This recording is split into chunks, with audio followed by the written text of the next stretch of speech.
बहू।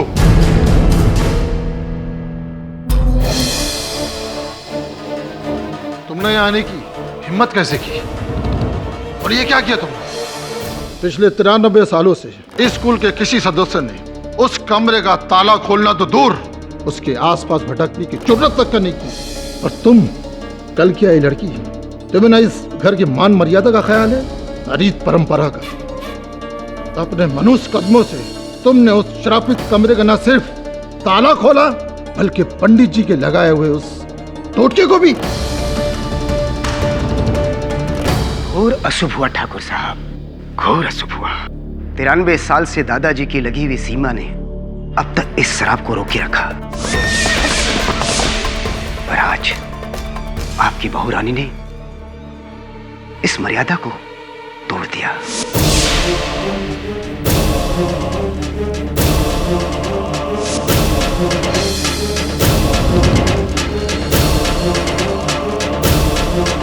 पापा प्लीज, मैं आप सबसे नन्ही की तरफ से माफी मांगता हूँ। ये उसकी नादानी थी। इस इमरती के कहने पे आके उसने ये हरकत की। पापा हुकुम, हमें क्या पता था हमारी बातों का बहू रानी पे इतना असर होगा। हमें माफ कर दीजिए। खूंजा का शराब, अब तो सब मरेंगे बापू साहब।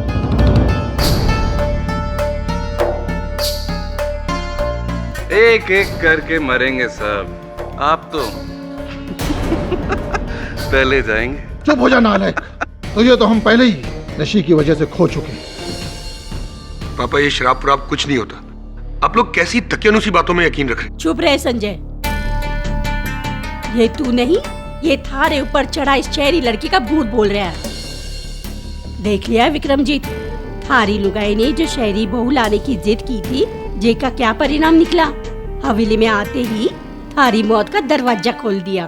पापा प्लीज मुझे माफ कर दीजिए, मुझसे बहुत बड़ी भूल हो गई है। भूल तो हुई है और इसका प्रायश्चित भी तुम्हें ही करना होगा। संजय, कल सुबह की पहली गाड़ी से तुम इसे इसके घर छोड़ के आओगे, हमेशा हमेशा के लिए। ये लड़की इस हवेली में दोबारा लौट कर नहीं आएगी। ये आप क्या कह रहे हैं जी? नलिनी को थोड़ा मौका तो दीजिए। खामोश, हमारे बेटे ने जो कह दिया सो कह दिया। और पंडित जी, कल सुबह ही इस हवेली में शुद्धिकरण का हवन होगा और फिर से वो दरवाजा बंद कर दिया जाएगा अगले 93 वर्षों के लिए। जैसे हुक्म राजमाता। और प्रार्थना करो सब कि वो शाप अभी भी सोया हुआ है गो, वरना इस हवेली के हर पुरुष की जान खतरे में है।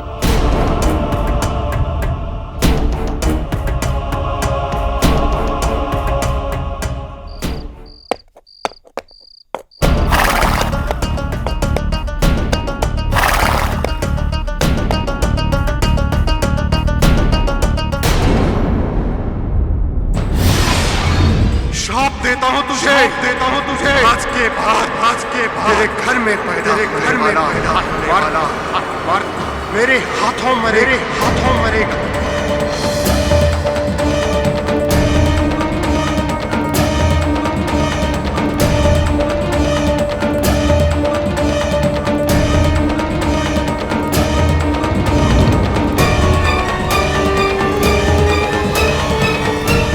कौन है अंदर? कौन है?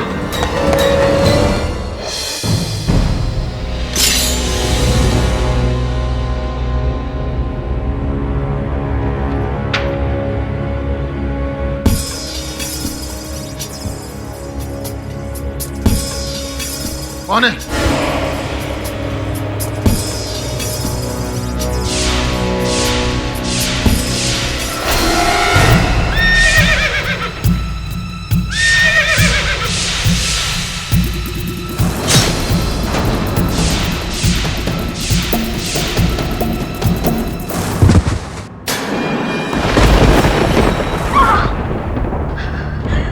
क्या मामा, फिर कोई बुरा सपना देखो क्या? सपना नहीं रतन, कुछ तो हुआ है, कुछ बुरा हुआ है।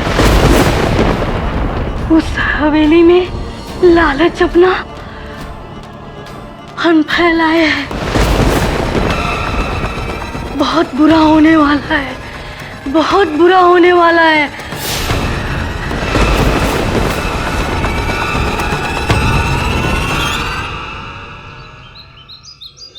इंस्पेक्टर प्लीज मेरी बात सुनिए, मैंने कुछ नहीं किया। चलो आप नलिनी को कहाँ लेके जा रहे हैं इंस्पेक्टर?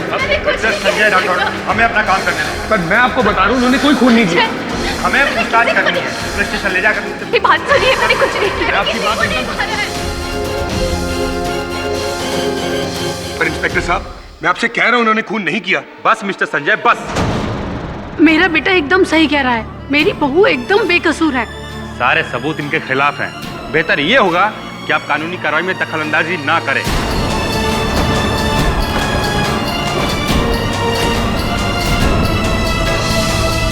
ले चलो इनको। इंस्पेक्टर सुनिए, संजय, संजय।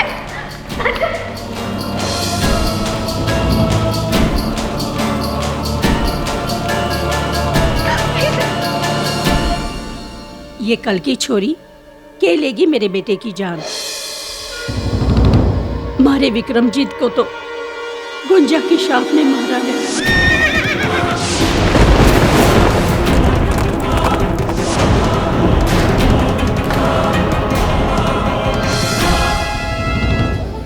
पूजा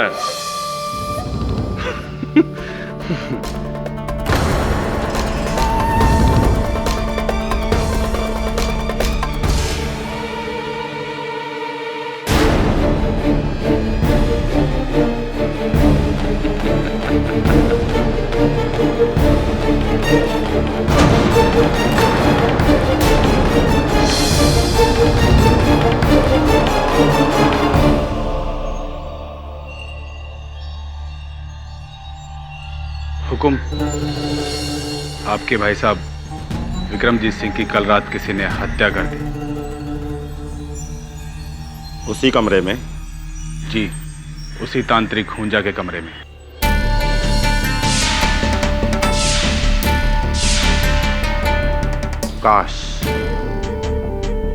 काश हम उस कमरे को देख सकते एक बार।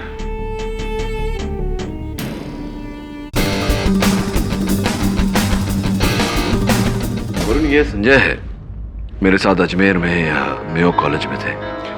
तुम 2-3 वर्ष ही जूनियर थे मुझसे ना? Right. Hi, is everything okay? सब ठीक है? नहीं, सब ठीक नहीं है वरुण। इनकी पत्नी जी नलिनी जी को इन्हीं के पिताजी की हत्या के आरोप में पुलिस ने गिरफ्तार किया है। पर केडी, नलिनी मेरे पिता अपने ससुर का खून क्यों करेगी? केडी, मेरी वाइफ एक एमए टॉपर है, पढ़ी लिखी हिस्टोरियन है, मुंबई यूनिवर्सिटी में प्राचीन सभ्यता पे लेक्चरर है। इतनी सभ्य लड़की क्या ऐसी हरकत करेगी?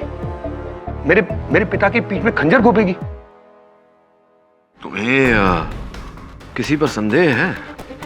सारे या तो घर के लोग हैं या पुराने वफादार, पता नहीं। दादी साहब का तो ये कहना है कि ये सब हुंजा का शराब है।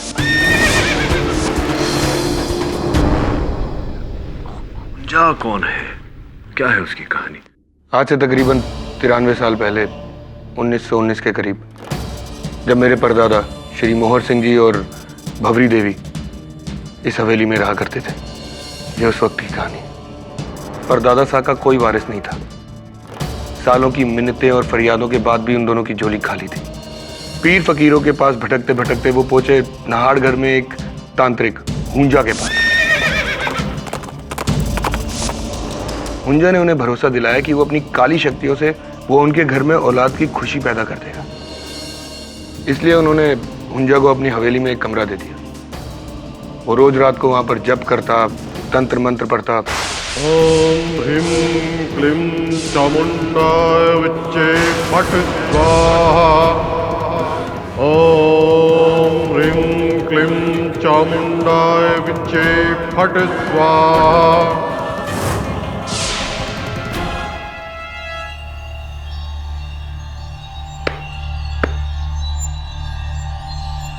ठाकुर मोहर सिंह, मेरी तपस्या रंग लाई।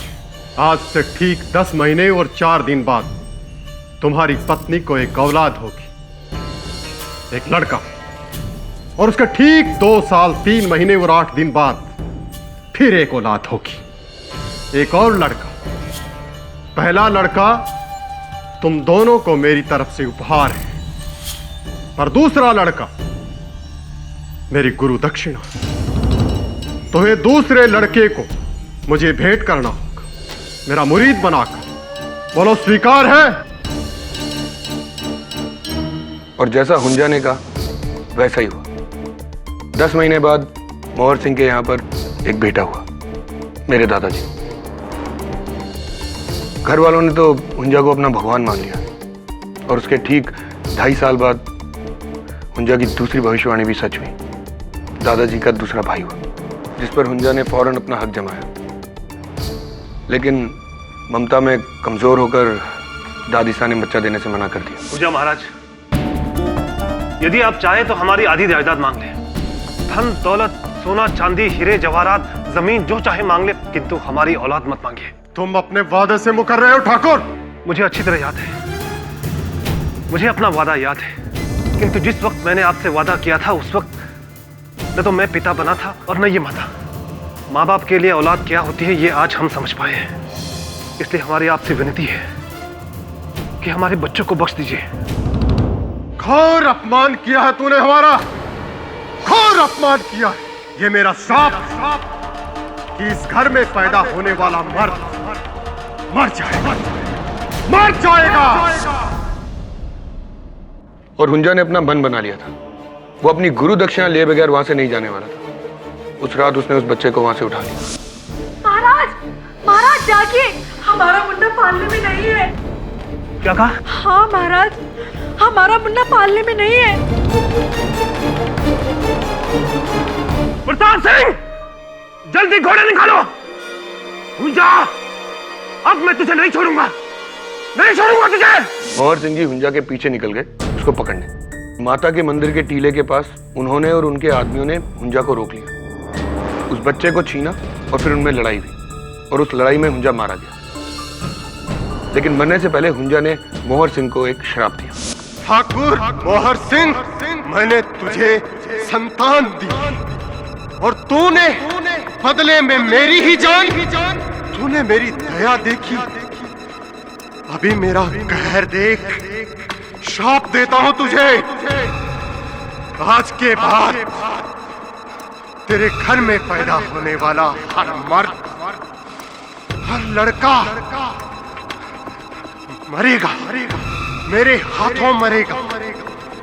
और इस बात का साक्षी मेरा ही घोड़ा है शमशेर। जितनी शक्तियां मुझ में हैं, मैं अपनी सारी शक्तियां अपने इस घोड़े को देता हूं। जा शमशेर जा। उसके अगले दिन मोहर सिंह जी ने हुंजा की लाश को उसी टीले के ऊपर दफन कर दिया और उसकी समाधि बना दी। और हमारी हवेली में जो कमरा उन्होंने हुंजा को दिया था, वो कुल पंडित द्वारा शुद्धि करवा के एक टोटका लगवा के उसको बंद करवा दिया गया, और ये हुक्म दिया गया कि ये दरवाजा अब कभी नहीं खुले। और फिर नलिनी जी ने अपनी जिज्ञासा के चलते वो कमरा खोला। उसी समय में उसी कमरे में तुम्हारे पिताजी की हत्या हुई। हैरत की बात यह है, जब तक वो कमरा बंद था हमारा वंश सुरक्षित था, किसी को कुछ नहीं हुआ था। लेकिन जब से वो दरवाजा खुला है, पता नहीं मैं क्या कहूं केडी। या तो ये किसी श्राप के कारण है या किसी इंसान के कारण, मुझे कुछ पता नहीं। लेकिन मैं एक बात जानता हूं, नलिनी ऐसा नहीं कर सकती, वो मेरे पिता को कभी नहीं मार सकती। संजय, अदालत में इस श्राप का विवरण करना तो प्रश्न से बाहर है। अदालत इन बातों में नहीं मानती। पर तुम्हारी बातों के अनुसार मुझे लगता है कि कोई है जो तुम्हारी पत्नी नलिनी को फंसाना चाहता है। ये बात हमें साबित करनी होगी। इसके लिए आपको मेरे साथ मेहरगढ़ चलना पड़ेगा।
व्यक्ति आया था यहाँ जो छड़ी के सहारे चलता है। छड़ी के निशान है वहां। छड़ी? छड़ी तो मेरे चाचा जी इस्तेमाल करते हैं, मेरे पिताजी के छोटे भाई गौरव सिंह जी, पर उनकी और पिताजी की कभी नहीं बनी। पर छोटे हुक्म हुंजा की समाधि पर क्यों आएंगे? वो भी मृत्यु के इतने समय बाद। जो भी आया था यहाँ घोड़े पर आया था। घोड़े की नाल के निशान भी है। शमशेर? शमशेर कौन? हुंजा का घोड़ा। विक्रम सिंह जी, आप भी कैसी बातें करते हैं? एक घोड़े की उम्र 30 साल होती है और ये कहानी 100 साल पुरानी है। आपको क्या लगता है घोड़ा अभी तक जिंदा होगा? कुछ बातें समझ और सूझबूझ से परे होती हैं छोटे हुक्म। मरने से पहले हुंजा ने अपने घोड़े शमशेर से कहा था कि अब उस श्राप का रखवाला वही होगा। उसने अपनी सारी शक्तियां अपने घोड़े को दान में दे दी थी। हवेली में तो अब भी यही कहते हैं कि जिसने एक बार शमशेर को देख लिया वो अगले दिन का सूरज नहीं देखेगा। ये हम अदालत में कह सकेंगे?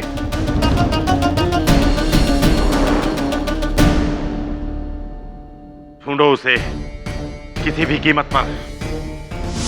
जी हुकुम।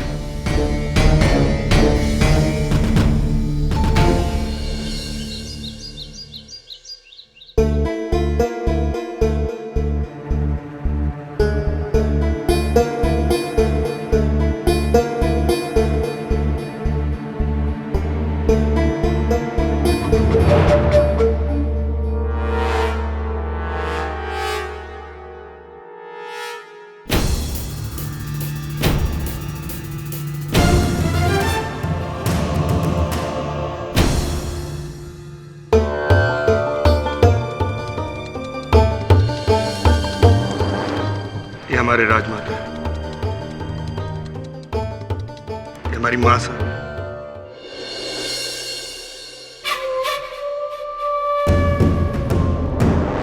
वो हमारे बड़े भाई उद्धव सिंह।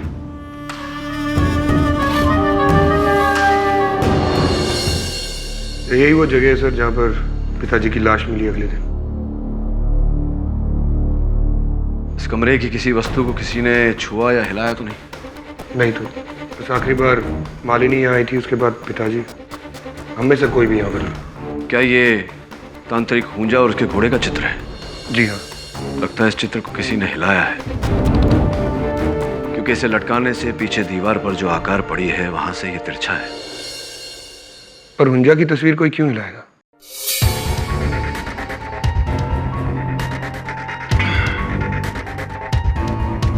वरुण, जरा सहायता कर मेरी।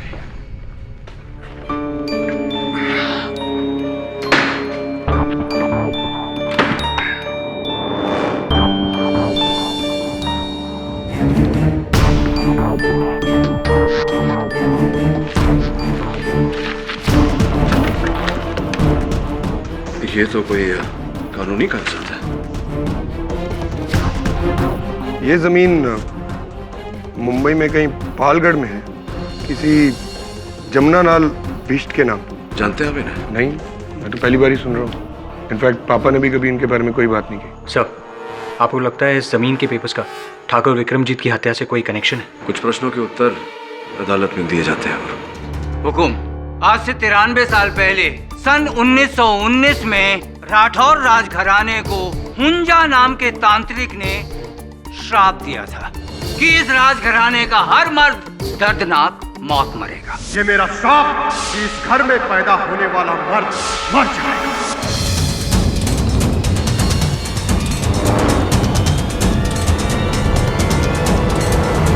फिर अचानक आज से 7 दिन पहले ठाकुर विक्रमजीत सिंह की लाश उनकी अपनी हवेली में हुंजा की कोठरी में ही मिलती और उनकी पीठ पर ये शाही खंजर घुपा हुआ था।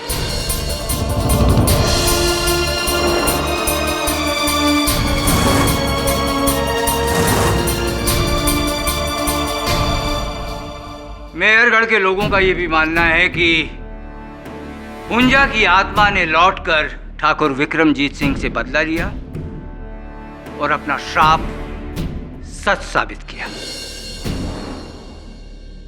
पर 100 बात की एक बात, आज के युग में मैं और आप इस कहानी पर कैसे विश्वास कर सकते हैं, जबकि ये कहानी कुछ और ही बयान कर रही है। हुकुम, इस खंजर पर किसी तांत्रिक हुंजा के निशान नहीं, इस लड़की की उंगलियों के निशान।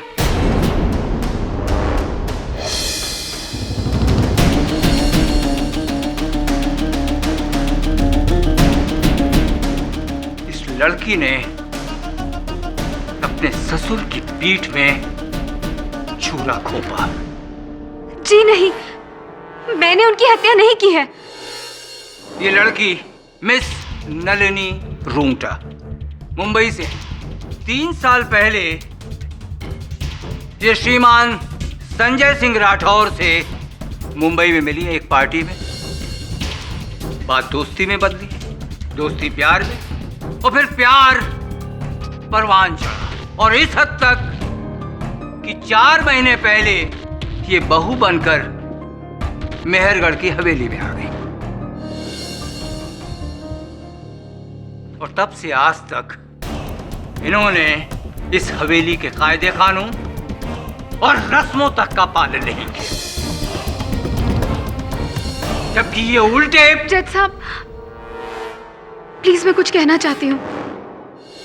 सर, मैं एक हिस्टोरियन हूँ और बचपन से ही मुझे प्राचीन काल और इतिहास का बहुत शौक रहा है। और जब शादी करके मैं इस हवेली में आई तो हमारी नौकरानी इमरती से मुझे उस बंद कमरे के रहस्य के बारे में पता चला।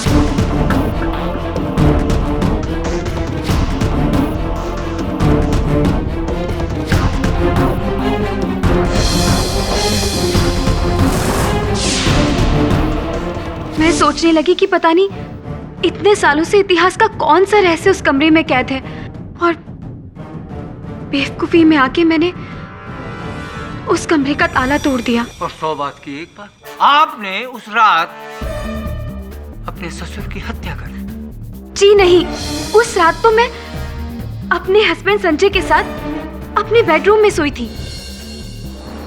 तो फिर इस खंजर पर आपकी उंगलियों के निशान कैसे? इस खंजर पर इनकी उंगलियों के निशान इस कारण है क्योंकि सर्वप्रथम बार जब ये उस कक्ष में गई थी, इन्होंने मेज पर से ये खंजर उठाई। स्पष्ट है कि इसी बात का लाभ उठाकर किसी ने इन्हें फंसाया है।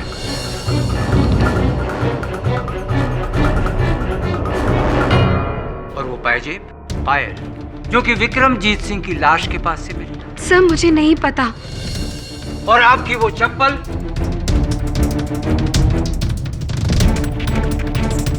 ये चप्पल जिसपे विक्रमजीत सिंह के खून के निशान। मुझे नहीं पता ये सब कैसे। तो आपके पास एक ही जवाब बचा है कि मैं नींद में थी, उठी, मैंने खंजर उठाया और विक्रमजीत सिंह का खून कर दिया। मिस्टर झांझर, हत्या का उद्देश्य क्या है इस केस में? क्यों करेगी ये अपने ससुर की हत्या? क्या प्राप्त होगा इन्हें ऐसा करके? अपने पति का सुख या परिवार वालों की प्रशंसा? क्यों अपने ही हाथों से ये अपने जीवन का सर्वनाश करेंगी? क्यों करेंगी ऐसा? इनके जीवन का सर्वनाश तो उसी रात को ही हो गया था। इनके घर वालों से पूछ लीजिए। ठाकुर उदय सिंह राठौर। जी, उस रात पापा ने कहा था कि संजय, कल सुबह की पहली गाड़ी से तुम इसे इसके घर छोड़ के आओगे, हमेशा हमेशा के लिए। यानी कि नलिनी जी और संजय का रिश्ता खत्म। जी,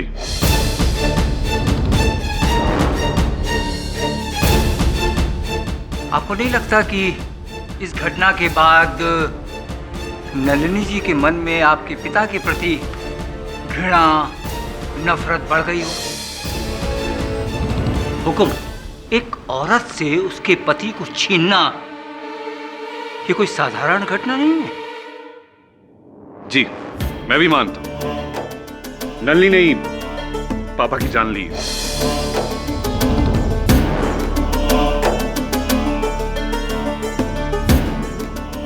केवल यही वजह नहीं थी, असल वजह कुछ और ही थी। असल वजह थी मिस नलिनी, आपने ये विवाह प्रेम की भावना से नहीं बल्कि प्रतिशोध लेने की भावना से किया था। ये क्या कह रहे हैं आप? आप यहाँ आई थी विक्रमजीत सिंह की हत्या करने। क्या बकवास कर रहे हैं आप? ऑर्डर ऑर्डर, बैठ जाइए मिस्टर भनोट। मिस्टर झंझर, आपने ये जो आरोप लगाया है ये जितना संगीन है उतना ही रहस्यमय है। कृपया कर जरा समझाएंगे हमें क्या कहना चाहते हैं आप? नलिनी जी, जमुना लाल बिष्ट नाम सुना है आपने?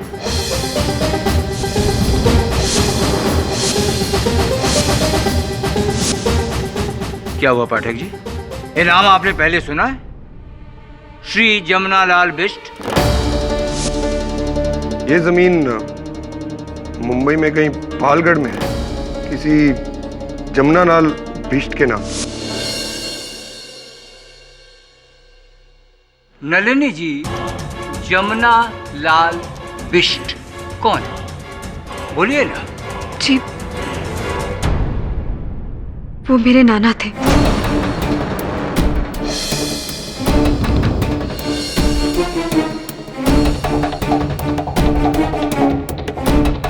आज से 30 साल पहले मुंबई के बाहर उनकी करीब 400 एकड़ जमीन थी, पालघर के पास। जी, हमारी पुश्तैनी जमीन, खेत, हवेली। आजकल उसका मालिक कौन है? मुझे नहीं पता। आप जानती? देखिए, आज से 30 साल पहले एक व्यापारी ने मेरे नाना जी को धोखा देकर वो सारी पुश्तैनी जमीन उनसे हथिया ली थी। और इसी वजह से आपके नाना को सदमा पहुंचा और दिल के दौरे की वजह से उनका निधन हो गया। और आपका पूरा के पूरा ननिहाल अमीरी की ऊंचाइयों से गिरकर गरीबी के दलदल में फंस गया। और आज भी वही है। 100 बात की एक बात, यानी कि एक आदमी की वजह से आपका पूरा के पूरा परिवार तबाह। क्या था उस व्यापारी का नाम?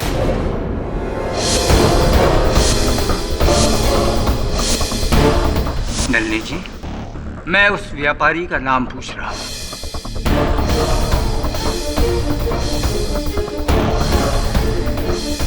नलिनी जी, मैं आपसे बात कर रहा हूं, उस व्यापारी का नाम बताइए।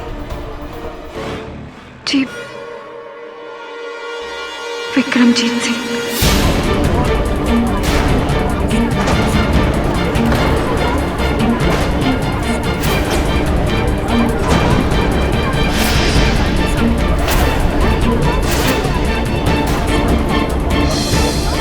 विक्रमजीत सिंह राठौर।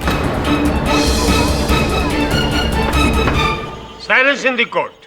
अब समझे पाठक जी, नलिनी जी ने इस घर में शादी क्यों की? अपने नाना को उसका हक दिलाने के लिए और ठाकुर विक्रम सिंह को उनके किए की सजा देने के लिए।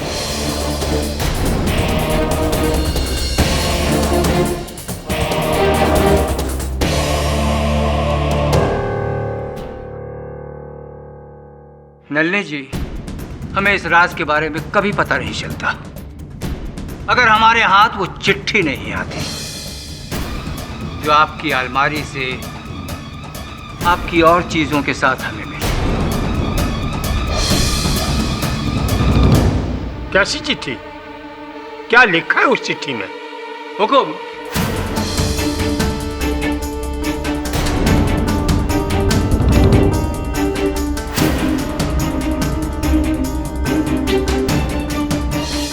ये चिट्ठी नलिनी जी ने अपनी नानी को अपनी शादी के 3 दिन बाद लिखी थी।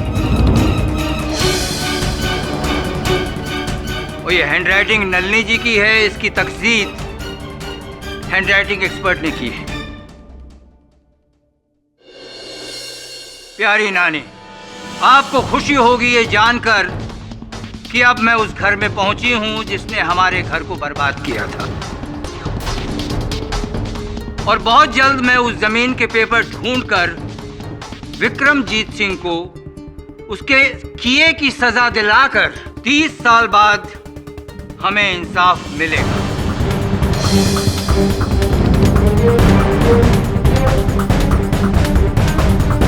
और ये है इसका इंसाफ, वो खंजर।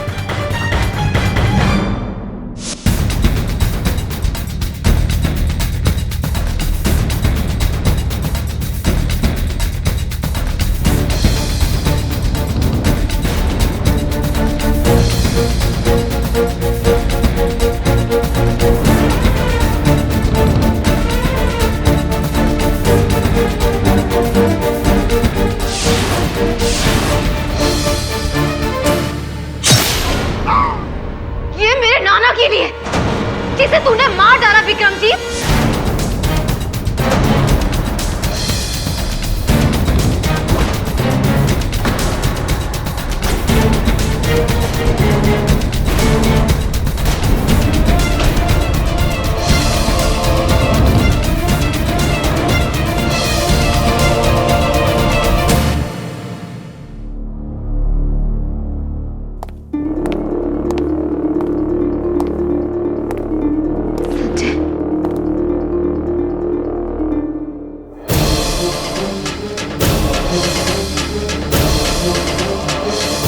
एक बार मुझसे कहा था कि तुम्हें इंसाफ चाहिए। मैं अपने पापा, घर वाले, सबसे लड़के तुम्हें तुम्हारी नाना जी की प्रॉपर्टी दिलाता। संजय, ये सब क्या कह रहे हो तुम? पर तुमने तो पक्का इरादा बना लिया था। मुझसे प्यार का नाटक किया सिर्फ इसलिए ताकि तुम मेरे पिताजी तक पहुंच सको। और उस दिन भी तुम उस कमरे में कोई इतिहास ढूंढने नहीं, बल्कि अपनी नाना जी की प्रॉपर्टी के पेपर ढूंढने गई थी। नहीं संजय, तुमसे मेरा प्यार कभी झूठ नहीं था। हाँ, मैं मानती हूँ कि तुमसे सगाई होने के बाद जब मुझे ये पता चला कि वो और कोई नहीं बल्कि तुम्हारे पापा थे जिन्होंने मेरे घर को बर्बाद किया था, तो मैंने सोचा था कि एक बार शादी करके इस हवेली में आ जाऊं तो उनसे बदला लूंगी। इसीलिए मैंने अपनी नानी को वो लेटर लिखा था, पर मैंने पोस्ट नहीं किया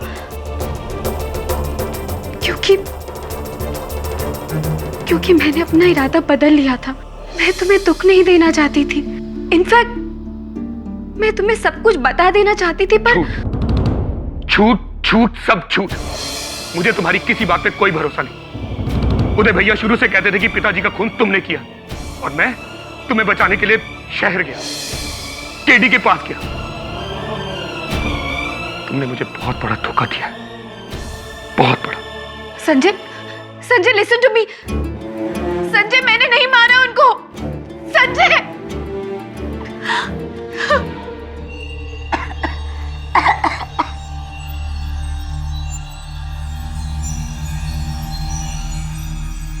हवेली के बारे में क्या सोच रही है अम्मा?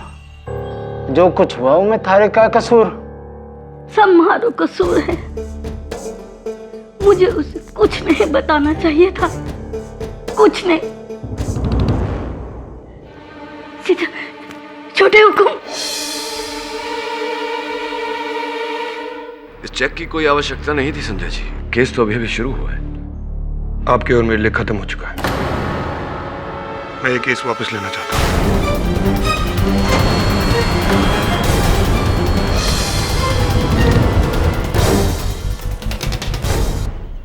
लेकिन जिसकी दुहाई देके मैं आपके पास आया था, उसी पे मुझे खुद यकीन नहीं रहा, तो आप केस लड़के क्या करेंगे? आप यहाँ आए उसके लिए आपका बहुत बहुत शुक्रिया, पर अब आप यहाँ से जा सकते हैं। नलिनी को उसकी किए की सजा कानून देगा। देखिए संजय जी, नलिनी ने यहाँ से जा सकते हैं मिस्टर पाठक।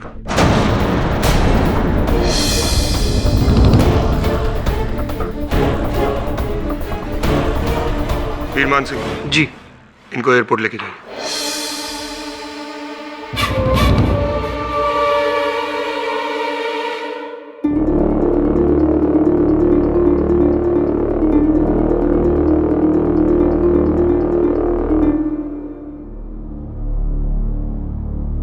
ये सब पहली बार है। बिना केस सॉल्व किए हमें वापस लौटना पड़ रहा है।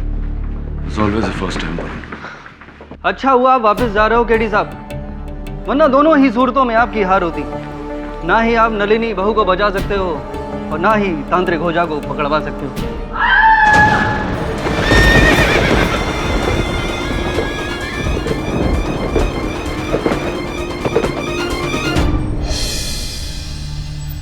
उठिए मौसा।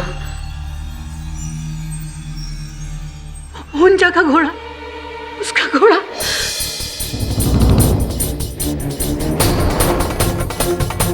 शमशेर, मासा ये क्या बात कर रही हैं आप? हवेली में घोड़ा? हाँ, हम अपने कमरे में जा रहे थे, हमने घोड़े के चलने की आवाज सुनी।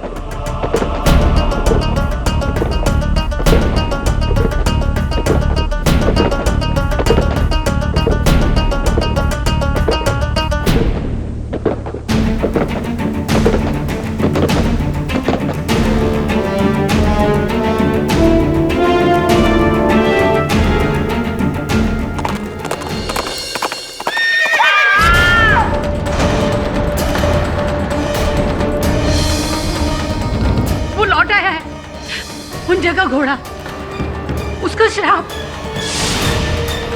उसका घोड़ा, वो लौट आया है। कहाँ देखा था आपने उस घोड़े को? यहाँ। लेकिन अजय यहाँ तो घोड़े के होने का कोई चिन्ह नहीं, कोई निशानी नहीं। अचानक हवेली में घोड़ा आएगा कैसे, आकर गायब कैसे हो गया? तुम यहाँ हमारे पोते के बुलावे पर आए थे, पर इब रुकोगे हमारे कहने पर।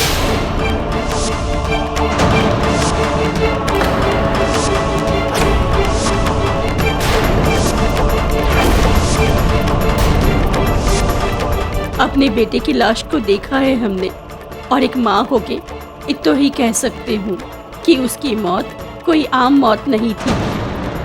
थारे को हमारे बेटे के हत्यारों को ढूंढना ही होगा। विनती है, फिर चाहे वो इस दुनिया का हो या किसी और दुनिया का।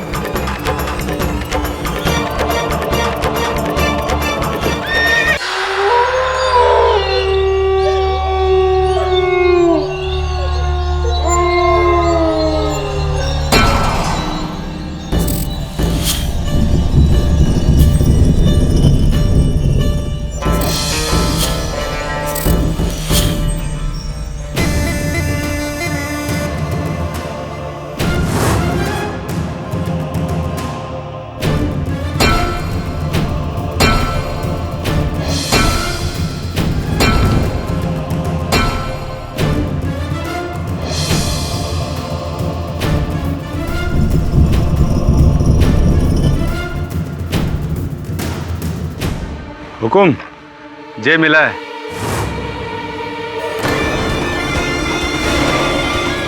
लगता है हमसे पहले कोई और यहाँ आया था। राजमाता ने हमें इस हवेली में रोक तो लिया, पर तांत्रिक के घोड़े की स्टोरी, सर इस हवेली में घोड़ा कहाँ से आ सकता है? चल।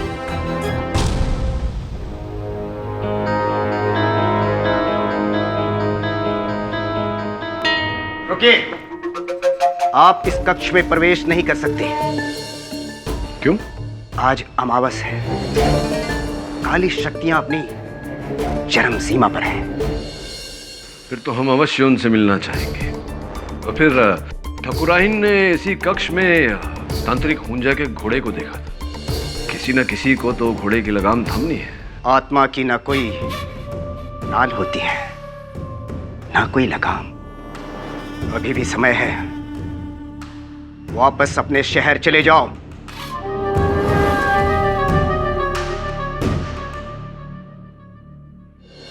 पूरा आत्मा की तरह डायलॉग बोलता है।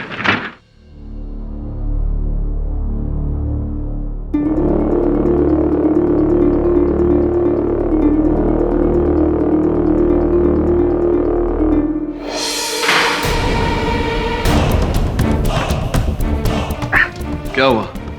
शायद बाहर से किसी ने हमें बंद कर दिया। शायद चाहते होंगे कि हम केस सुलझाकर ही बाहर निकले। यहाँ आ जा, हुंजा के घोड़े को ढूंढते। कौन सा घोड़ा सर? ना पैरों के निशान है ना कुछ और सर इस तस्वीर को देखिए, हुंजा क्या लुक दे रहे हैं। लगता है जैसे तस्वीर से बाहर निकलकर हम दोनों को भस्म कर देगा। तो देख मत ना उसकी तरफ। इस कमरे की खिड़कियां अंदर से पूरी तरह बंद है, यानी कि अगर ये दरवाजा बंद हो तो इस कमरे में आने का और कोई तरीका नहीं।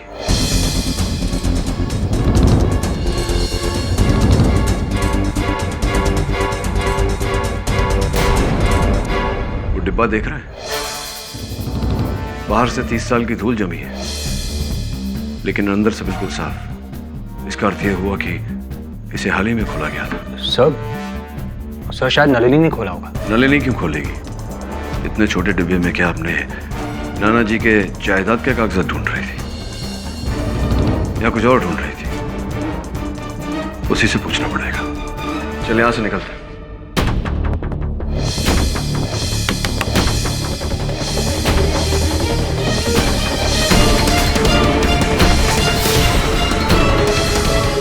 ये दरवाजा किसी ने दरवाजा बंद कर दिया था बाहर से इसके जरिए। वो तो हम यहाँ से गुजर रहे थे तो। आपने वास्तव में इस कक्ष में वो घोड़ा देखा था? वो बहू रानी, वैसे आपने यहाँ रुककर बहुत अच्छा किया।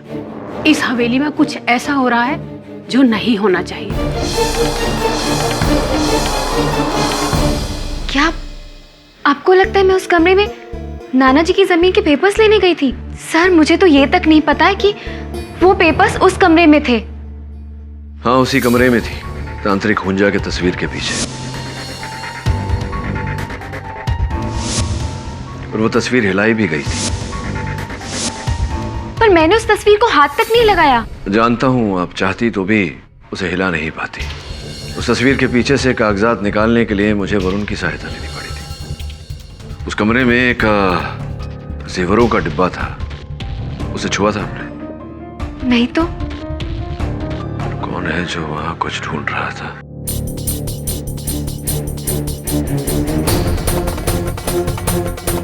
कहाँ जा सकती है वो? कहाँ? ढूंढो उसे, ढूंढो। सुनिए पंडित जी, हम नहीं चाहते कि अब ये मनहूस कमरा अब और खुला रहे। इस पर फिर से ताला लग जाना चाहिए। दादी साहब, पुलिस ने मना किया इस कमरे को बंद करने से। तो फिर उस हुंजा तांत्रिक की अंदर रखी हुई सारी सामग्री को जला के भस्म कर दो। हम नहीं चाहते कि उसका साया भी पड़े हमारी हवेली पर। जी राजमाता, हम आज ही हुंजा की सारी सामग्री इस कक्ष से बाहर फेंक देते हैं। चलिए।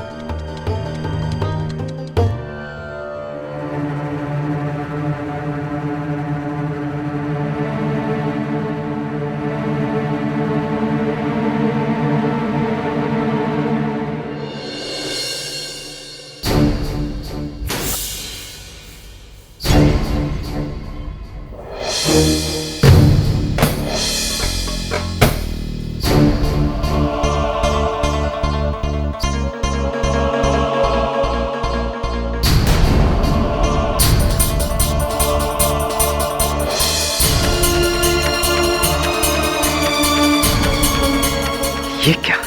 हमें तो पता ही नहीं था।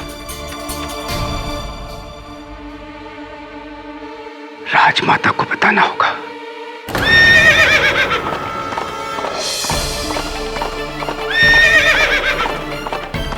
हुंजा का घोड़ा।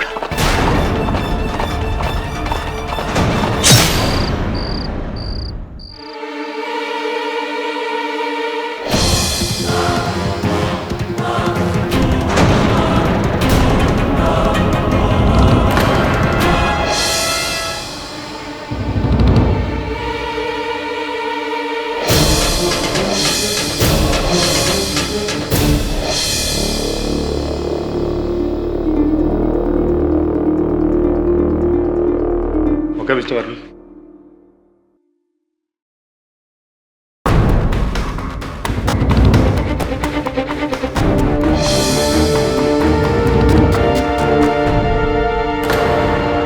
घोड़े के पैरों के निशान। हुंजा लौट आया है। बहू रानी ने उसका कमरा खोलकर उसकी आत्मा को मुक्त कर दिया है। हमारे कुल पंडित को मारकर उसने ये साबित कर दिया है कि अब कोई भी शक्ति हमें नहीं बचा सकती, सबकी मौत होगी।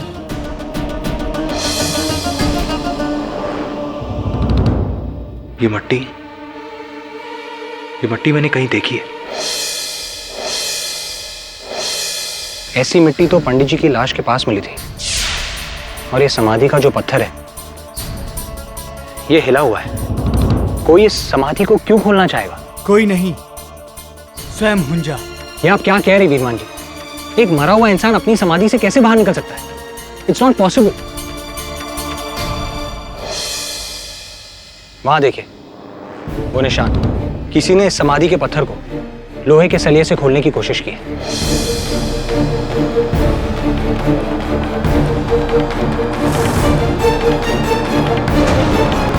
हुंजा के समाधि की मिट्टी है। इसका अर्थ यह हुआ वरुण की कोई है जो कुछ ढूंढ रहा है, और जब वो वस्तु उसे हुंजा के कमरे में नहीं मिली तब उसने हुंजा की समाधि को तोड़कर वहां ढूंढा। लेकिन नलिनी को तो इस बात का कोई ज्ञान नहीं। कौन हो सकता है? के बात से बेटा तारे को अभी भी लगता है कि ये किसी इंसान का रचा हुआ षड्यंत्र है। राजमाता जी, ये जो हुंजा तांत्रिक था उसके बारे में अब हमें कुछ बता सकती है?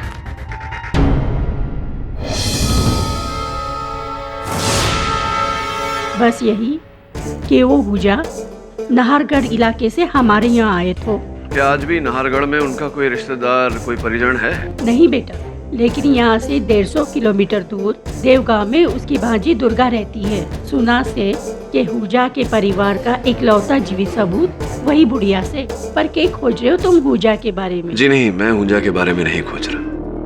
मैं उस व्यक्ति को खोज रहा हूँ जो हुंजा के बारे में खोज रहा है। राजमाता, दुर्गा का पता है आपके पास? दुर्गा देवी हमारी नानी है साहब, और हुंजा हमारी नाना के मामा थे।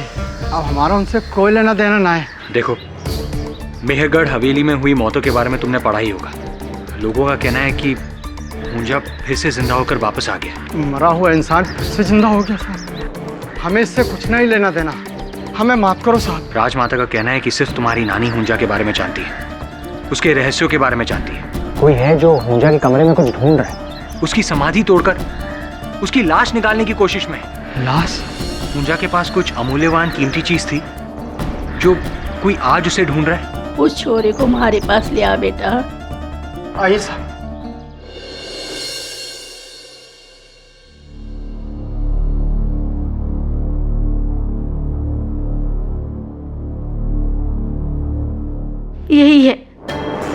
यही है फसाद की जड़, मेघमणि।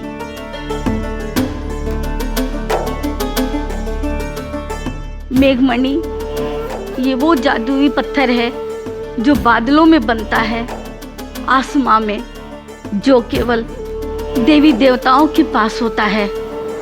पूजा मामा ने अपने तंत्र और सिद्धि से इसे प्राप्त किया था। कुछ खास शक्ति थी इस पत्थर में? शक्ति? पूजा मामा की सारी काली शक्तियों का एकमात्र केंद्र यही पत्थर था बेटा। जिसके पास ये पत्थर होता है वो सब कुछ कर सकता है। दुनिया की सारी शक्ति उसके पैरों में समा जाएगी। रंग को राजा बना देता है ये पत्थर। अम्मा, मुझसे पहले कोई और आया था यहाँ आपसे मेघमणि के बारे में पूछने के लिए? हवेली में से सेवक जरीबा। हाँ साहब, हम गए थे उस बुढ़िया दुर्गा से मिलने, मेघमणि का पता करने के लिए। लेकिन हुकुम इसमें हमारा क्या कसूर है? हम तो सेवक हैं। हमें कहा गया था मेघमणि का पता करो, तो हम चले गए पता करने। किसने भेजा था आपको? जी, वीरमन सिंह जी। योर ऑनर, मैं वीरमन सिंह जी को कटघरे में बुलाना चाहता हूं। एक मिनट, ये कोई मेघमणि के खोज की कहानी नहीं है। ये विक्रमजीत के कत्ल का केस है, कत्ल का। बिल्कुल ठीक कह रहे हैं प्रोसिक्यूटर साहब, योर ऑनर। ये विक्रमजीत सिंह जी की हत्या का केस है और मुझे पूरा विश्वास है कि विक्रमजीत सिंह जी की हत्या इसी मणि को पाने के लिए की गई है। कोई इस बहुत ही अमूल्य पत्थर के द्वारा शक्तिशाली बनना चाहता था, योर ऑनर। और यही कारण था कि जब हवेली के पंडित ओमकार नाथ जी को इस बारे में पता चला तो उनकी भी हत्या कर दी गई ताकि ये बात न फैले। ये सब एक पत्थर के लिए? एक मामूली पत्थर के लिए? वाह, वेरी गुड। और इसे आप साबित कैसे करेंगे? करूंगा मिस्टर झांझर, अगर आप करने देंगे तो। Excuse me, your honour, ADC Veeraman Singh. जी, मैंने ही जरीबा को उस हुंजा की भांजी दुर्गा देवी के पास भेजा था, ये पता करने के लिए कि वो मेघमणि कहाँ है। क्यों? 90 वर्ष बाद अचानक उस मणि के बारे में आपकी जिज्ञासा क्यों जागी? उस पत्थर के बारे में तो हमारे बाप दादा हमें बताते थे। इतने सालों से हम इसी सोच में थे कि कब वो पत्थर, वो मणि हमारे हाथ लगेगी और हम एक नौकर से साहूकार बन जाएंगे। तो क्या पता लगाया आपने उस पत्थर के बारे में? वो पत्थर इसी हवेली में हुंजा के कमरे में था। ऐसी तो उस पत्थर को, उस मणि को पाने के लिए आपको वो कक्ष खोलना पड़ता, इसीलिए आपने जरीबा और इमरती द्वारा बेचारी नलिनी जी को फंसा दिया। अपनी बंदूक इनके कांधे पर रखकर चलाई, इनसे वो कमरा खुलवाया ताकि अंदर दाखिल होकर आप वो मणि ढूंढ सके। साहब, वीरमन सिंह जी ने हमसे कहा था कि छोटी बहू को उस कमरे के बारे में और हुंजा के किस्से सुनाते रहना, उसे हमेशा उकसाते रहना, उस कमरे का दरवाजा खोलने के लिए।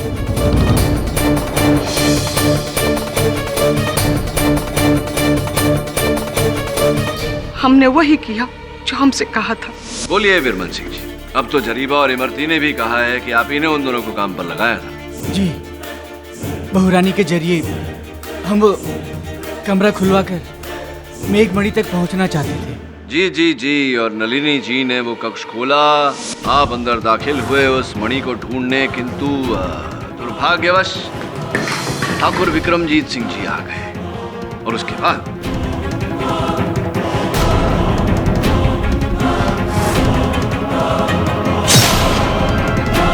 नहीं, भवानी कसम, हम उस रात उस कमरे में गए ही नहीं, ना उस मणि की वजह से और ना किसी और वजह से। वीरमन सिंह जी, वो मणि इस समय कहाँ है? वो मणि अब हमारे पास नहीं है और ना ही हवेली के उस कमरे में है।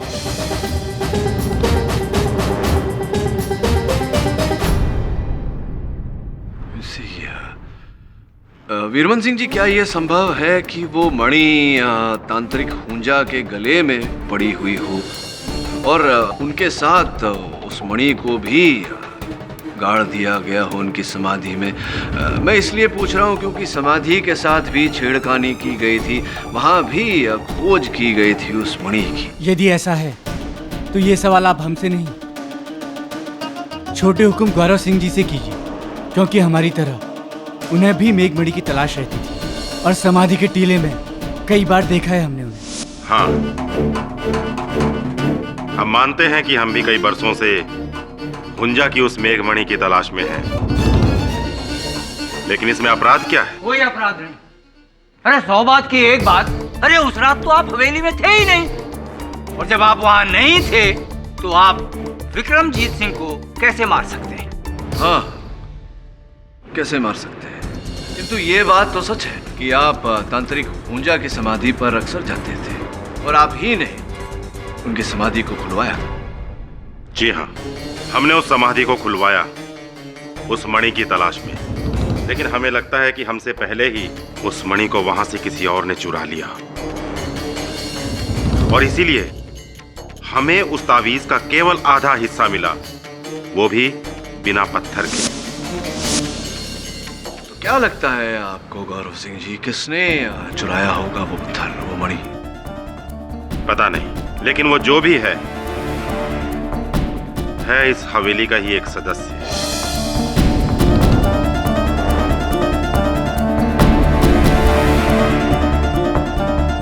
आप उस तक पहुंचिए, हमारे भाई का कातिल आपको अपने आप मिल जाएगा। कातिल कोई और नहीं, ये लड़की है जिसने अपने नाना के जमीन के कागजात के लिए वो दरवाजा खोला। झांझर, उन कागजों के बारे में ना नलिनी जानती थी ना कोई और, प्रश्न मेरा आपसे ये है कि वो कक्ष तो 90 वर्षों से बंद था, तो 30 साल पुराने जो कागज थे वो उस कक्ष के अंदर लगे हुए उस चित्र के पीछे कैसे आ गए?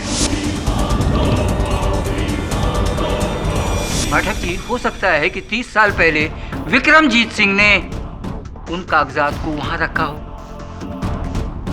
हो सकता है। अब भले ही उस दरवाजे पर ताला लगा हो, वो कक्ष पूरी तरह से चारों तरफ से बंद हो, विक्रमजीत सिंह जी तो उस हवेली के मालिक थे, चाहे जो कर सकते थे, किंतु ऐसा है नहीं। मिस्टर झांझर, अगर ऐसा होता तो इन कागजों पर 30 साल पुरानी मिट्टी लगी होती, कहीं ना कहीं दीमक लग गई होती, फटे पुराने होते ये कागज, किंतु ऐसा है नहीं। और ऑनर, ये तो बिल्कुल नए हैं जैसे 30 साल पहले थे, जिससे ये स्पष्ट होता है कि इन्हें सुरक्षित स्थान पर रखा गया था और उसी रात इन कागजों को उस तस्वीर के पीछे रखा गया ताकि बेचारी नलिनी जी को फंसाया जा सके। और ऐसा किसने किया होगा? ऐसा करेगा वही व्यक्ति जो उसी रात उस कक्ष में दाखिल हुआ था, 2 कारणों से। प्रथम, नलिनी जी को फंसाना, द्वितीय, उस नागमणि को खोजना। लेकिन मिस्टर पाठक, उस कमरे में नलिनी जी के अलावा किसी ने किसी और को नहीं देखा। विचित्र बात है, ठाकुराइन संदली जी का कहना है कि उन्होंने वहां तांत्रिक पूजा के घोड़े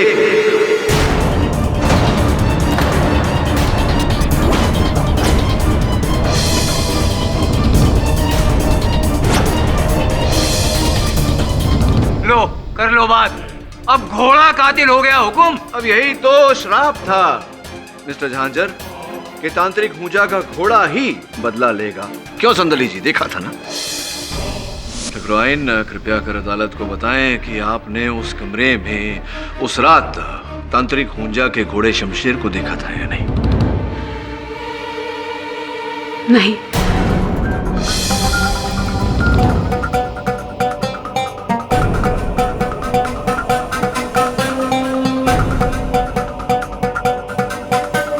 नहीं, अर्थात आपने तो बताया, झूठ क्यों बोला था आपने सबसे? तो क्या करती मैं? संजय ने आपको केस छोड़कर जाने के लिए कह दिया था और आप हवेली छोड़कर जा भी रहे थे, और ऐसा होता तो मेरी बहू नलिनी को कोई नहीं बचा पाता। आपको रोकने के लिए ही मैंने झूठ बोला। अर्थात मुझे रोकने के लिए? हाँ, ताकि राजमाता को लगे ये वाकई जो घटनाएं हो रही हैं सब एक चमत्कारिक घटनाएं हैं, और उनका नलिनी के ऊपर से शक थोड़ा कम हो जाए। और ऐसा हुआ भी। मेरे झूठ बोलने से उन्होंने आपको हवेली में रोक लिया।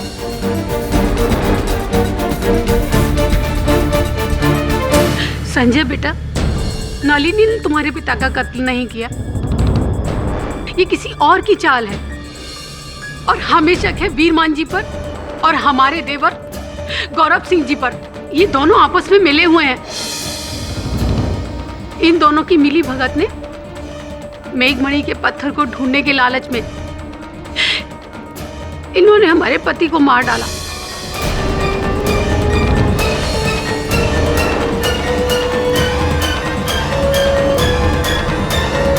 हम तो आपको अपने घर का वफादार समझते थे ना, और आपने हमारे ही घर में आग लगा दी।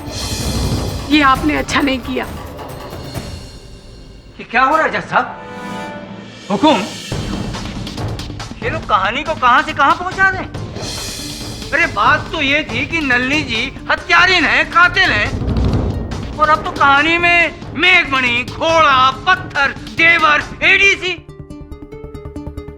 मिस्टर पाठक, ये जो आपकी पत्थर वाली थ्योरी है ना, ये आप तभी साबित कर सकते हैं जब आप उस व्यक्ति को यहाँ लाएं जिसके पास वो पत्थर है, और वो यहाँ अदालत में खड़ा होकर कह सके कि मेरे पास वो पत्थर है और मैंने इस पत्थर के लिए विक्रमजीत सिंह की हत्या की।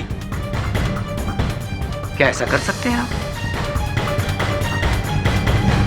इतने सालों से हम सोच रहे थे कि इस घर में शैतान उस कमरे में कैद है, लेकिन नहीं, शैतान तो तुम लोगों के दिलों में मौजूद था।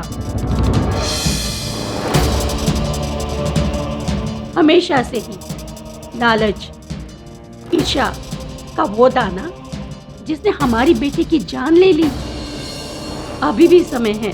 कोर्ट कचहरी में तो बात सालों तक खींचती चली जाएगी। हमारे सामने अपने गुनाह को कबूल कर लो। बोलो, किसने जान ली है विक्रमजीत की? राजमाता, हो सकता है घर वालों में से किसी का काम ना हो, किसी बाहर वाले का काम हो। नहीं संजय, ये काम घर के ही किसी भेदी का है।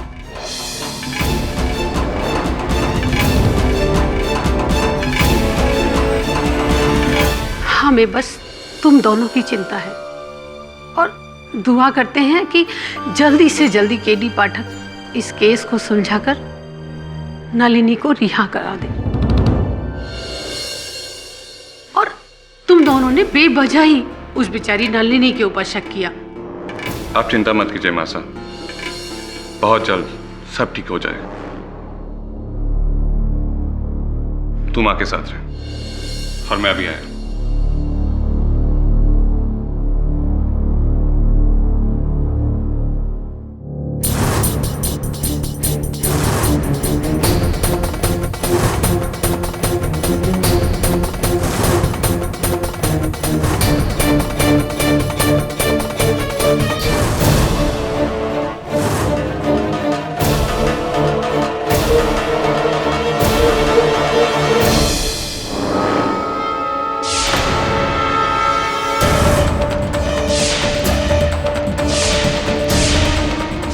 लालचंद जी, क्या कीमत लगाई आपने इस पत्थर की?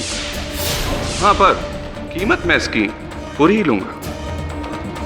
8 करोड़ से ना इधर ना उधर।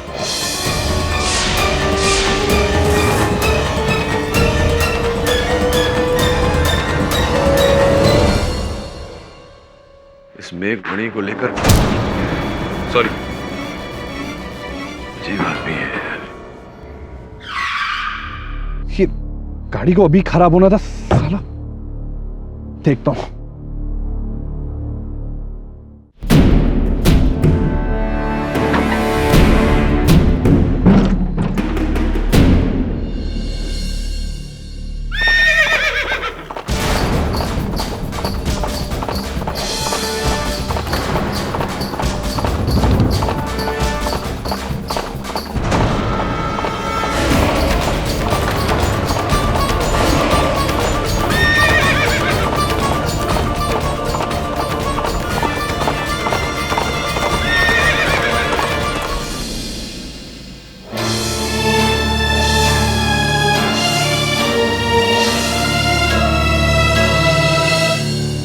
इंस्पेक्टर, ये खुदा जी का फोन। इस पर से अंतिम कॉल किसी लालचंद नामक जोहरी को किया गया था, जिनका ये कहना है कि उदय जी उन्हें मेघमणि बेचना चाहते थे।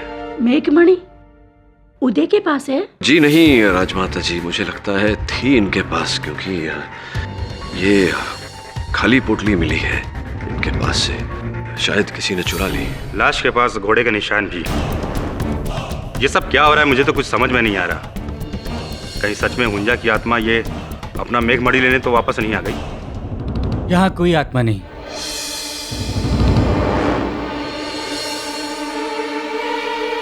हमें क्षमा कर दें राजमाता, इन सभी मौतों के जिम्मेदार हम ही हैं।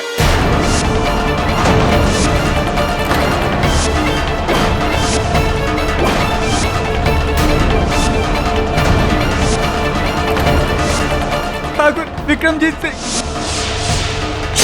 पुजारी ओंकारनाथ, कुमार उदय सिंह की जान।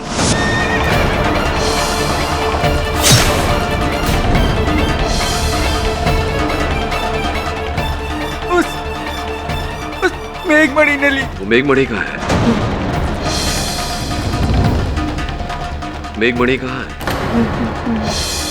केडी साहब, अबे जो भी कहेगा पुलिस थाने में जाकर कहेगा। चलो वीरमान सिंह। वीरमान सिंह जी, आपने अचानक अपना जुर्म कबूल कर लिया, इसके पीछे कोई विशेष कारण? क्योंकि हमारा सोया हुआ जमीर एक बार फिर जाग उठा। राठौर परिवार के लिए हमारे बाप दादा, हमारी पुश्तों ने जाने दी, सदियों से उनका नमक खाया, उनके वफादार रहे, लेकिन हमारे एक लालच की वजह से लाशों के ढेर लग गए। तो सचमुच आपने विक्रमजीत सिंह जी की हत्या की है? हम गुनहगार हैं और हमारी सजा मौत होनी चाहिए। अब आपकी सजा क्या होगी ये तो अदालत ही सुनाएगी आपको। पश्चाताप में आपको क्या करना है ये मैं आपको बताता हूँ। सुनिए। क्या बात है केडी बेटा, तुमने हम सबको यहाँ क्यों बुलाया है? आप सबको एक विशेष बात बतानी थी। आपके एडीसी वीरमन सिंह जी ने पुलिस के सामने स्वीकार किया है कि सारी हत्याएं उन्हीं ने की है, और गुप्त रीत से मुझे बताया है कि वो जानते हैं मेघमणि कहाँ है। दरअसल ये पत्थर पहले उदय सिंह जी के हाथ लग गया था और बड़ी चतुराई से एडीसी वीरमन सिंह जी ने उसे वहां से चुराया, उसकी जगह में एक नकली पत्थर रख दिया। नकली पत्थर? तो इसका मतलब उदय जो पत्थर जौहरी को बेचने जा रहा था वो? जी वो नकली ही था। तो फिर असली पत्थर का है? बस यूं समझ लीजिए कि कल प्रातःकाल उस पत्थर को न्यायाधीश महोदय के समक्ष रखूंगा, क्योंकि वही अंतिम साक्ष्य है एडीसी वीरमन के अपराधी होने का।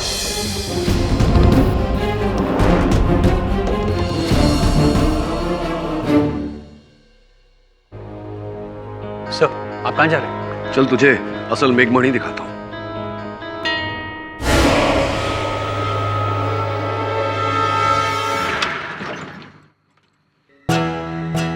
केडी साहब, आपको नहीं लगता हमें यहाँ पुलिस को साथ लेकर आना चाहिए था? हिंदी फिल्में देखता तो? Of course sir. पुलिस खेल खत्म होने के बाद ही आती है। चल।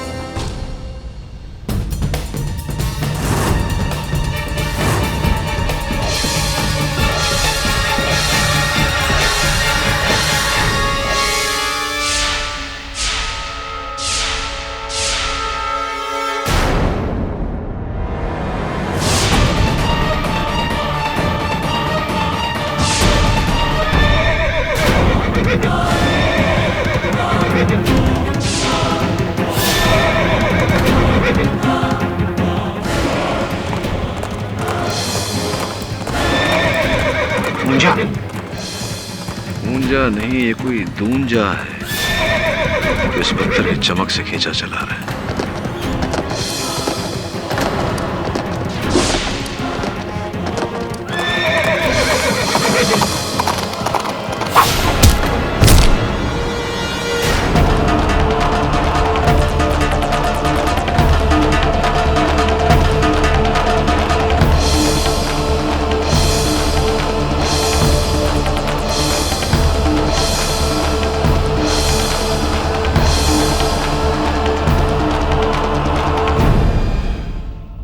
उस घोड़े का जो जीन है, पीठ की गद्दी, सैडल, उस पर एक नाम गुधा हुआ है। वो नाम आपका है गौरव सिंह जी। क्या घोड़ा अभी आप ही का है? जी वो हमारा ही घोड़ा है, बादल। असी तो आप अपने घोड़े बादल को शमशेर बनाकर वहां लाते थे, उस कमरे में वहां दौड़ाते थे? जी नहीं, बादल तो हर रात दूसरे घोड़ों के साथ अस्तबल में रहता है, हमारे रक्षक नत्थू की निगरानी में।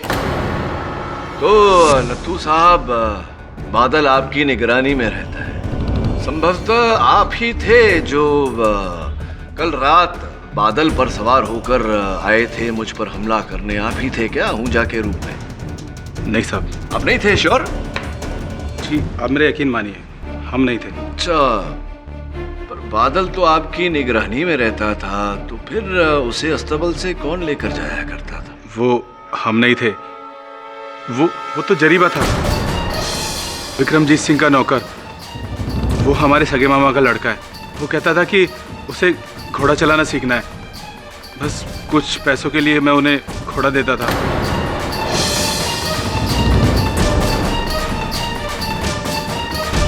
तो जरीबा साहब, घोड़सवारी सीख रहे हैं आप, वो भी रातों में? जी वो आपकी तलवार कहाँ चली गई? और वो काला चोगा? मिस्टर तांत्रिक हुंजा। माँ बाप ये क्या कह रहे हैं, हमें कुछ समझ नहीं आ रहा। कमाल कर रहे हो, मैं जो कह रहा हूँ समझ में ही नहीं आ रहा। क्या बात है, क्या हुआ?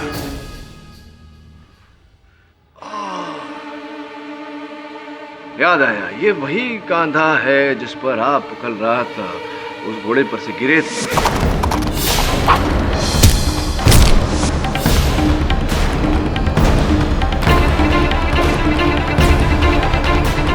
वही कांधा है ना? लाइए लाइए दिखाइए।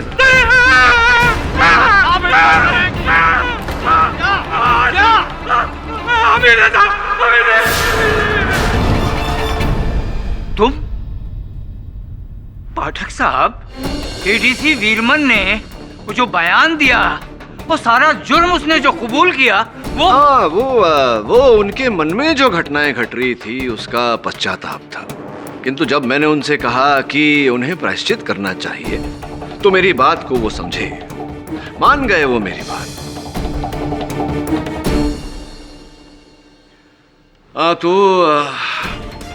तांत्रिक हुंजा उर्फ जरीबा उर्फ काले चोगे में घुड़सवार भी स्पष्ट हो चुका है कि ठाकुर उदय सिंह राठौर की हत्या आप ही ने की। जी हाँ।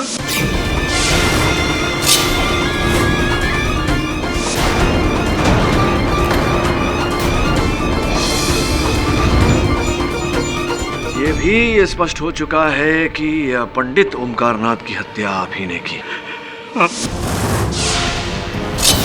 और ठाकुर विक्रमजीत सिंह की हत्या भी आप ही ने की।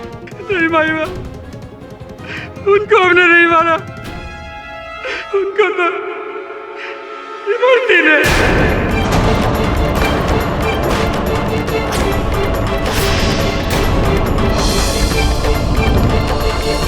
हाँ, इमरती जी ने उन्हें मारा, लेकिन ये षड्यंत्र का रचयिता केवल इमरती तो नहीं, आप दोनों की मिली भगत है, आप दोनों की मिली जुली रास लीला। माए बाप, जब वीरमन सिंह जी ने हमें मणि के बारे में बताया तो हम दोनों के मन में लालच आ गया, लालच का पर्दा छा गया था हमारी आंखों पर। और उस रात जब छोटी बहू कमरा खोलने गई तो इमरती से रहा न गया, वो बिना किसी को बताए चुपचाप कमरे में चली गई और मेघमणि ढूंढने लग गई।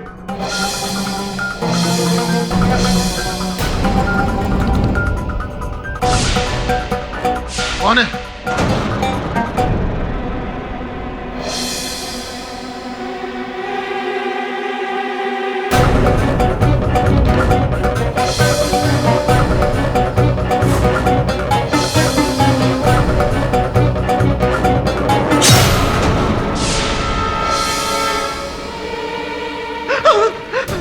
ये क्या कर दिया तूने?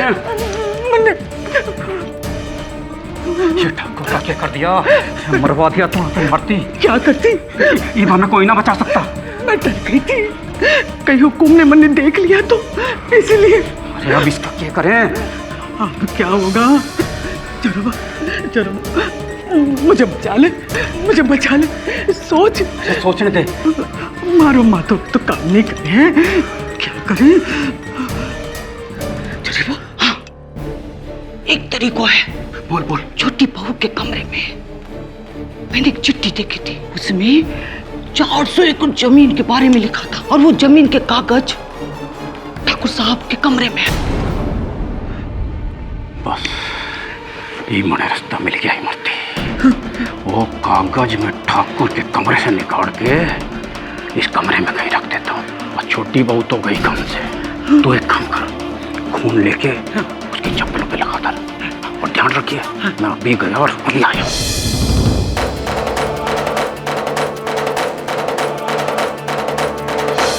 और इस तरह हमने नलनी बहू को झूठा फंसा दिया। किंतु जिस वस्तु को प्राप्त करने के लिए ये सब किया आपने, वो मेघमणि, वो कहाँ है? नहीं, लेकिन फिर मुझे एहसास हुआ कि मेघमणि उस तांत्रिक की कब्र में ही दफन होगी, उसकी लाश के साथ। और रात में मैं उसकी कब्र पर पहुंच गया और उसको खोदा तो वो मेघमणि मुझे वहां मिल गई। फिर वो मणि उदय सिंह जी के पास कैसे पहुंच गई? मेघमणि मिलते ही मैं सीधा हवेली गया। मिल गई काम हो गया। मेघमणि मिला, जल्दी से दिखा।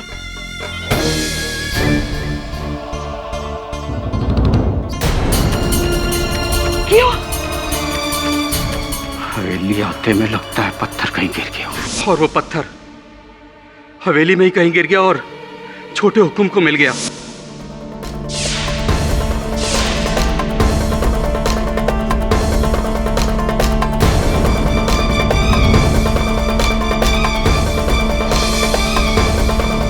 उस समय तक शायद उन्हें उसकी कीमत के बारे में पता नहीं था। समझ रहा हूँ, मैं समझ रहा हूँ। और जब कुल पंडित ओंकारनाथ उस मेघमणि का रहस्य बताने वाले थे, उससे पहले ही तुमने उन्हें मार दिया, तब जाकर के उदय सिंह जी को उस पत्थर का मूल्य पता चला होगा। जी साहब।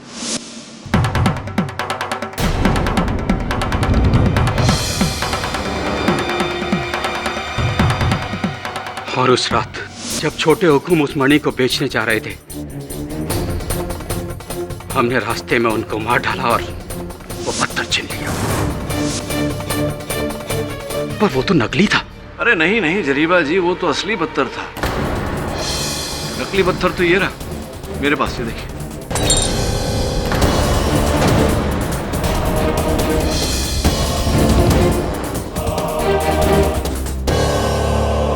इसके द्वारा मैंने आपके आंखों में धूल झोंकने का, आपको रंगे हाथों पकड़ने का सफल प्रयास किया। मतलब मेरे पास जो पत्थर था वो असली था? जी। और मैं तुम्हारी बातों में आकर मैंने अपना सारा खेल बिगाड़ लिया। नहीं नहीं नहीं नहीं, मेरी बातों में आकर नहीं, अपने ही लालच में आकर। अब ये जो लालच है जो आपने देखा, इसका भुगतान आपको और इमरती जी को एक साथ करना पड़ेगा। आपके बड़े बुजुर्गों ने सिखाया नहीं कि लालच करने का अंजाम हमेशा बुरा होता है। The defence rest. ये अदालत ठाकुर विक्रमजीत सिंह राठौर, ठाकुर उदय सिंह राठौर और पुजारी ओंकारनाथ की हत्या के जुर्म में जरीबा और इमरती देवी को दोषी मानते हुए गिरफ्तार करने का हुक्म देती है और नल्ली राठौर को बेगुनाह घोषित करते हुए बाइज्जत बरी करती है। The case is closed.